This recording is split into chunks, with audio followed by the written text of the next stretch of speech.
Baik pemirsa Tribuners, dimanapun Anda berada, saat ini saya sedang bersama pengacaranya DCAN, perempuan yang kemarin viral di Garut, yang diduga menjual video sur gitu ya kan di Instagram. Ini pengacaranya, kuasa hukumnya akan bincang terkait kasus terkini gitu ya, kabar terkini dari DCAN. Kang Epan, gimana nih kabar terkini? Jadi kabarnya yang terakhir kemarin kita angkat adalah kita saat ini mengajukan penangguhan penahanan. Penangguhan penahanan ya. Walaupun pada prinsipnya dikabulkan dan tidak, yang penting kami mengajukan lebih dahulu. Urusan dikabulkannya itu hak dari penyidik, kami pun tidak bisa memaksakan. Ya, karena pertimbangannya apa? Secara kehidupan si klien kami ini ternyata dia punya anak yang masih kecil, usianya 3 tahunan, dan memang butuh perhatian dari orang tuanya. Salah satunya itu. Yang keduanya banyak pertimbangan lain, yang namanya anak tumbuh kembang masih ini, apalagi orang tuanya tidak ada lama gitu. Ya kita juga harus menyelamatkan masa depan Anaknya gitu. Usia anaknya baru 3 tahun. Laki-laki perempuan? Saya belum tahu detail laki-laki perempuan. Tapi itu anaknya sekarang pasti sama orang tuanya gitu. Ya betul. Katanya DCAN ini tulang punggung keluarga tulang ya. punggung keluarga, dan saat kami konfrontir komunikasi dia juga melakukan ini ternyata untuk menghidupi keluarganya juga. Ya kalau salah ya tetap, walaupun itu salah ya. Artinya ya jangan mencoba-coba ngambil jalan pintas yang gampang. Misalkan menjual konten-konten yang seperti itu jelas salah, tapi pada prinsipnya dia juga sudah menyadari dan dia mengakui keteledorannya karena ketidaktahuannya. Kalut lah istilahnya dengan keadaan mungkin ekonominya yang sudah berat, tekanan kebutuhan tinggi, akhirnya ya, jalan pintasnya itu. Jalan pintasnya bermain media sosial. Ya, betul. Di luar norma-norma gitu ya. Jadi kalau kita misal hidup beragama misalkan ya, semua agama juga tidak membenarkan tindakan itu. Artinya betul, kan? Ya karena dia sudah buntu, akhirnya terpaksa melakukan ini. Walaupun jika kita lihat dari perkara ini gitu ya, kita pun harus menunggu dia sampai nanti di pengadilan kalau misalkan ini. Jadi jangan juga judge bahwa dia itu orang yang bersalah. Ya, praduga bersalah harus tetap dijunjung. Harus tetap dijunjung, karena pada prinsipnya, misalnya kami di LBH Hamka menangani beberapa perkara, apalagi misalnya tindak pidana yang pembuktian adalah kunci dari penentuan dia bersalah dan tidak. Artinya ya kita lihat bukti nanti di persidangan, apakah buktinya cukup atau bagaimana, karena yang bersangkutan juga sudah menyadari berbagai halnya. Cuma ya jangan jadi asumsi publik bahwa jadi olok-olokan. Ya, jadi olok-olokan karena mengganggu psikologis. Betul, psikologis si tersangka ini. Karena tersangka ini belum divonis gitu, belum bersalah, belum gitu kan. Kita juga masih mengikuti prosesnya, salah dan tidaknya gimana ada hasil persidangan di pengadilan. Iya betul, pertimbangannya kan banyak. Jadi memang kondisi seperti ini kan belum bersalah nih, belum divonis bersalah nih, tapi judge dari netizen, dari masyarakat seolah-olah sudah bersalah gitu. Iya, termasuk saya juga lihat komentar-komentar gitu ya. Kalau misalkan beritanya naik dan lain sebagainya, komen-komennya kan, kenapa maskernya pakai masker, kenapa nggak dibuka biar semua orang tahu. Artinya kan ya kita juga menjaga privasi dan lain sebagainya. Di luar sekarang konteksnya kita masih dalam lingkup COVID gitu ya. Tapi ya hal-hal seperti itu kita gini, jangan sampai dia sudah mengakui kesalahannya, ya sudah cukup gitu. Dan orang yang berkomentar dan sebagainya juga kan bukan korbannya juga gitu. Dalam artian ya netizen mah kan protes ya ngobrolnya, tapi juga harus difilter karena psikologis orang itu bisa terganggu gara-gara tekanan seperti itu. Terus juga termasuk saya lihat secara pengetahuan gitu ya dari klien kami ini, memang dia terbatas di pengetahuannya berbagai hal, termasuk seperti misalkan ya Instagram kan sudah jelas algoritmanya ya. Betul. Yang konten seperti itu udah pasti tidak boleh, Pasti beda ya. pasti kena ban. Nah, tapi dia tetap melakukan juga dan sebagainya. Artinya karena ketidaktahuan. Karena ketidaktahuan. Karena kalau melihat dari DCAN ini memiliki 3 akun ya. Ya. Di akun pertama saya pantau live terus, misalkan di akun kedua bikin lagi akun live video sur kena banned. Dia bikin lagi nanti live di akun ini ya, karena akun sebelumnya nggak bisa live nih, bisa diakses tapi nggak bisa live, terus di banned kembali, terus bikin lagi 3 akun di akun selanjutnya ya live-nya. Jadi begitu dilihat dari story sebelum dia masih aktif gitu.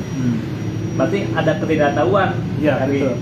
klien akan sendiri tentang media gitu ya, termasuk dia soal istilahnya ya betul soal hukum. Karena apa, dia kan sudah tahu konten itu istilahnya melanggar dan tidak bisa untuk dipakai gitu. Dia terus mengulang dalam artian tidak mengerti akibatnya. Ya sekarang ini akibatnya, ini Ya. juga jadi pembelajaran akhirnya. pembelajaran. Walaupun ya kembali lagi yang tadi, kita harus menetapkan asas praduga tak bersalah yang lebih inilah. Pihak keluarga kan gimana sekarang kabar?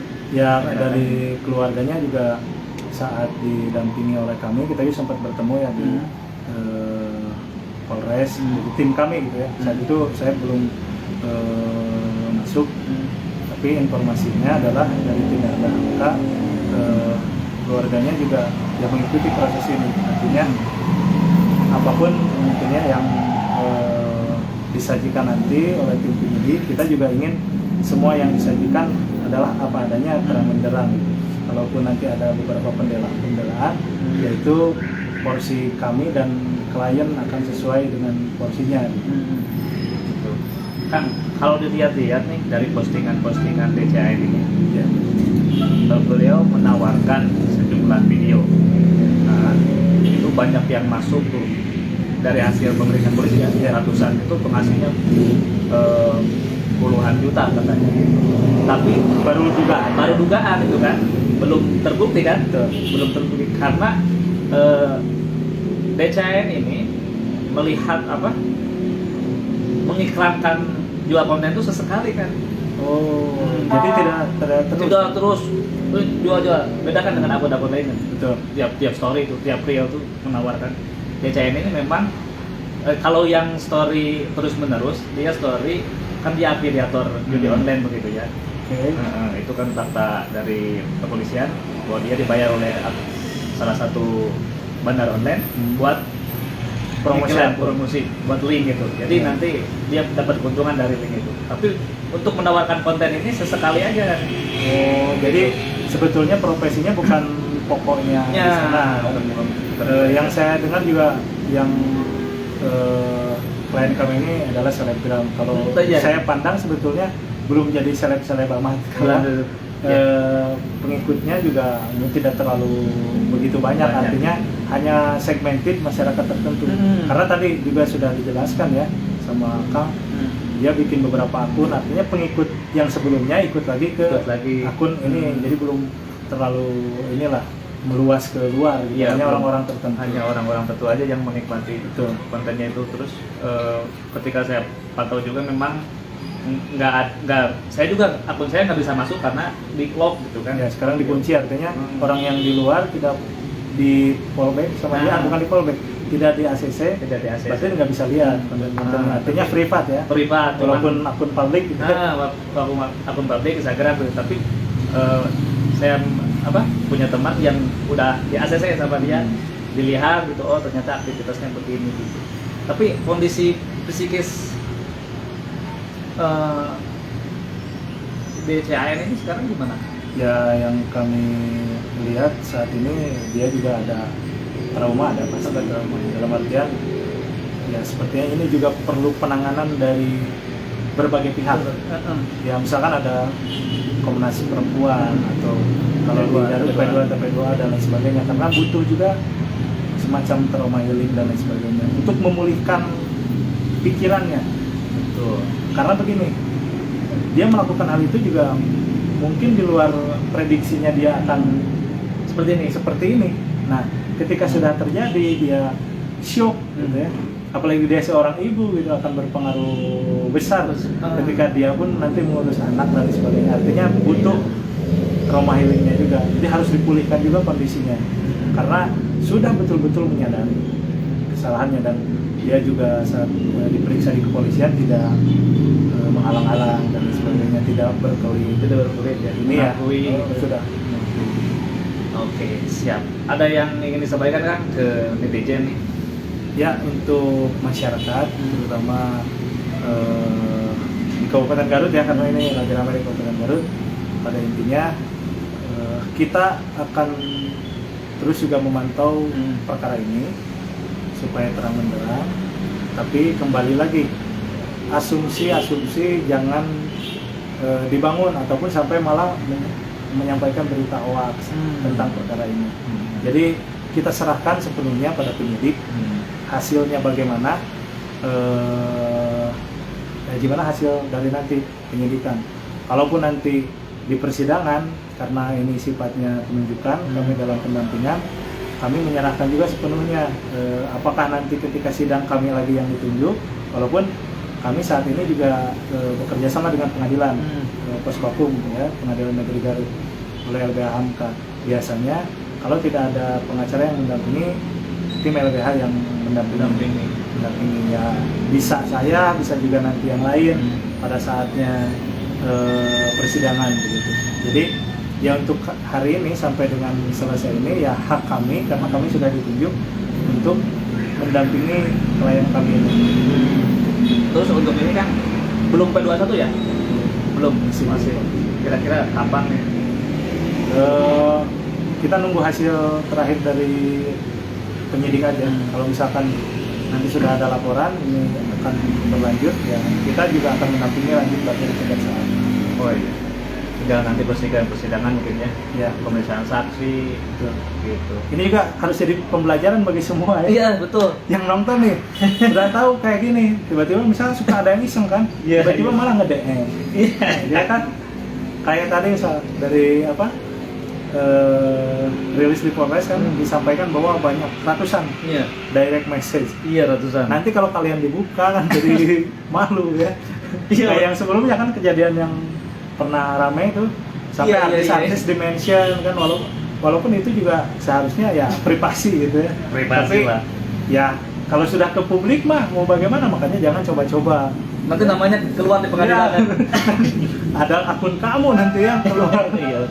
Betul. Ya. Ini memang jadi kasus ini kan memang jadi pelajaran penting khususnya bagi warga Garut gitu ya. Untuk bijaklah gitu ya bermedia sosial, karena kita tahu kan ya dengan serbuan akun-akun medsos-medsos baru seperti TikTok gitu kan yang terbaru tuh, dan ini akan terus berdatangan gitu. Akan terus datangan merenggut kita buat jadi penggunanya. Betul. Dan kita tahu kalau misalkan buka-buka HP gitu kan kadang ada yang aneh-aneh gitu kan. Dan yang aneh-aneh itu sebenarnya itu bumbu bibit buat melakukan yang lebih lagi karena merasa udah jadi perhatian publik gitu kan. Karena saya pantau-pantau beberapa pengguna media sosial udah mulai berani gitu, sedikit-sedikit beraninya tuh, nggak langsung bus gitu kan, dikit-dikit jadi aja seleb TikTok misalkan ketagihan. Tapi ya konten-konten itu artinya karena kita ini kan ada undang-undangnya untuk pornografi dan juga sekarang ada undang-undang ITE, termasuk juga nanti yang netizen suka komen-komen pedas nggak jelas, menghina segala macam, itu juga harus dijaga ya, gitu, jangan sampai ini terjadi lagi ke orang lain. Harus benar-benar jadi pelajaran. Ya, kita Garut ini dua kali kan ya viral nih. Iya, betul. Pertama sebelumnya soal beberapa video, tahun lalu ya, gangbang video. Sekarang ada lagi. Ya janganlah. Iya. Jangan berulang, kita stigmanya negatif terus yang keluar. Dan yang lucunya ketika kasus viral Garut langsung hacker nyerang kejaksaan sekarang Garut lagi. Iya. Sebenarnya Garut tuh apa? Kenapa ya jadi kejaksaan Garut ya? Iya, nggak ke Polres. kasihan juga. Maksudnya kan kalau dilihat di luar konteks perkara yang kita bahas tadi kan ada apa namanya hackernya kan nitip pesan ya di Iya. website itu. Perkara kasus yang sekarang Iya. lagi ramai. Perkara itu sebenarnya. Tapi kalau saya melihat pandang ya sebagai saya juga kan ada usaha di bidang IT dari udah lama lah. Jadi sedikit memahami artinya mungkin website Kejaksaan Garut yang lemah keamanan. Ya, karena si hacker itu kan ngirim pesan Betul. Sebelumnya sebenarnya saya sebelum kejadian ini sempat lihat juga beberapa lembaga lain vertikal ya yang di penegakan hukum websitenya juga sangat lemah, bahkan saya sendiri bisa buka akses. Pas dilihat kemarin ya setelah kejadian itu jadi bagus sekarang. Jadi bagus, positifnya berarti jadi perhatian. jadi perhatian gitu ya. Tapi yang kejaksaan ini harus tetap dibenerin karena pelayanannya, terutama pelayanannya, bukan dari apa-apa, pelayanannya. Online-nya. Betul. Sekarang tuh kan banyak apa namanya sudah zaman serba cepat. Dengan adanya website harus mempermudah juga. Karena hacker juga kan ada hacker yang baik, ada juga ya yang iseng kayak gitu. Mereka sebenarnya iseng tuh. Kita kan pernah juga kasus sebelumnya ada yang kata-kata asusila juga kan yang di perempatan tulisan di learning text tuh. Di learning text. Itu juga ya sama itu ya kayak gini juga artinya lemah lah. Itu nggak dikuncikan gitu Betul. ya. Kalau misalkan dulu kita di website tuh ada yang namanya SSL, sekarang kan jadi TSL, artinya sama-sama aja itu aja, cuma beda istilah aja. Itu kan untuk menjaga sirkulasi data yang masuk, transfer keluar masuknya. Ya mungkin itu juga ini ya kurang bagus. Terus bisa jadi ada juga si admin yang di kantornya ini mungkin bisa buka juga sembarangan di bukan di tempat dia bekerja sehari-hari. Karena yang namanya server apalagi ini lembaga pemerintah itu harus dijaga betul-betul, jangan sembarangan. Terus hati-hati termasuk gitu kan. Hostingnya juga jangan sembarangan. Wifi juga jangan sembarangan Ya, betul, karena wifi publik Wifi itu gratis tuh. kita misal pakai wifi publik gitu ya di tempat umum. Kalau saya iseng dulu waktu di zaman sekolah, saya sering buka. Tapi kan itu ilegal. Saya berhenti akhirnya karena ya udah tahu konsekuensinya daripada ini buka-buka juga privasi orang kan buat apa gitu. Tapi itu gampang kalau bisa Siap. coba. Jangan. Hacker sekarang lagi diburu Wah, bahaya. Oke. Tapi mereka pinter lah. Iya, pinter lah ngambil momen Garut gitu ya. Ledak lagi tuh isunya. Kang Evan Saiful Rahman, atur nuhun. Sama-sama kan, terima kasih juga berhasil ininya nanti kita buktikan ya. Ya, Tetap juga pesan asas praduga bersalah harus ditekankan. ditekankan. Dengan dan satu lagi kan ini DCAN harus ada pendampingan psikolog juga ya. Betul, harus kita menyarankan juga karena kondisinya labil. Ya, usia apalagi dia menikah muda, terus juga broken home kan, Iya. bercerai muda juga, walaupun itu tidak tercatat gitu. Tapi ya ada anak dan sebagainya, dia harus dipulihkan. Siap. Nanti kita bincang-bincang lagi. Ya, terima kasih atas waktunya. Ngebahas hacker nanti. Oke, Tribuners, terima kasih yang sudah menonton. Anda juga bisa menonton ini di YouTube nanti. Terima kasih. Sekarang hari Jumat ya. Iya, Kita siap-siap lagi dulu. kita Jumat. Terima kasih sudah nonton. Jangan lupa like, subscribe, dan share ya.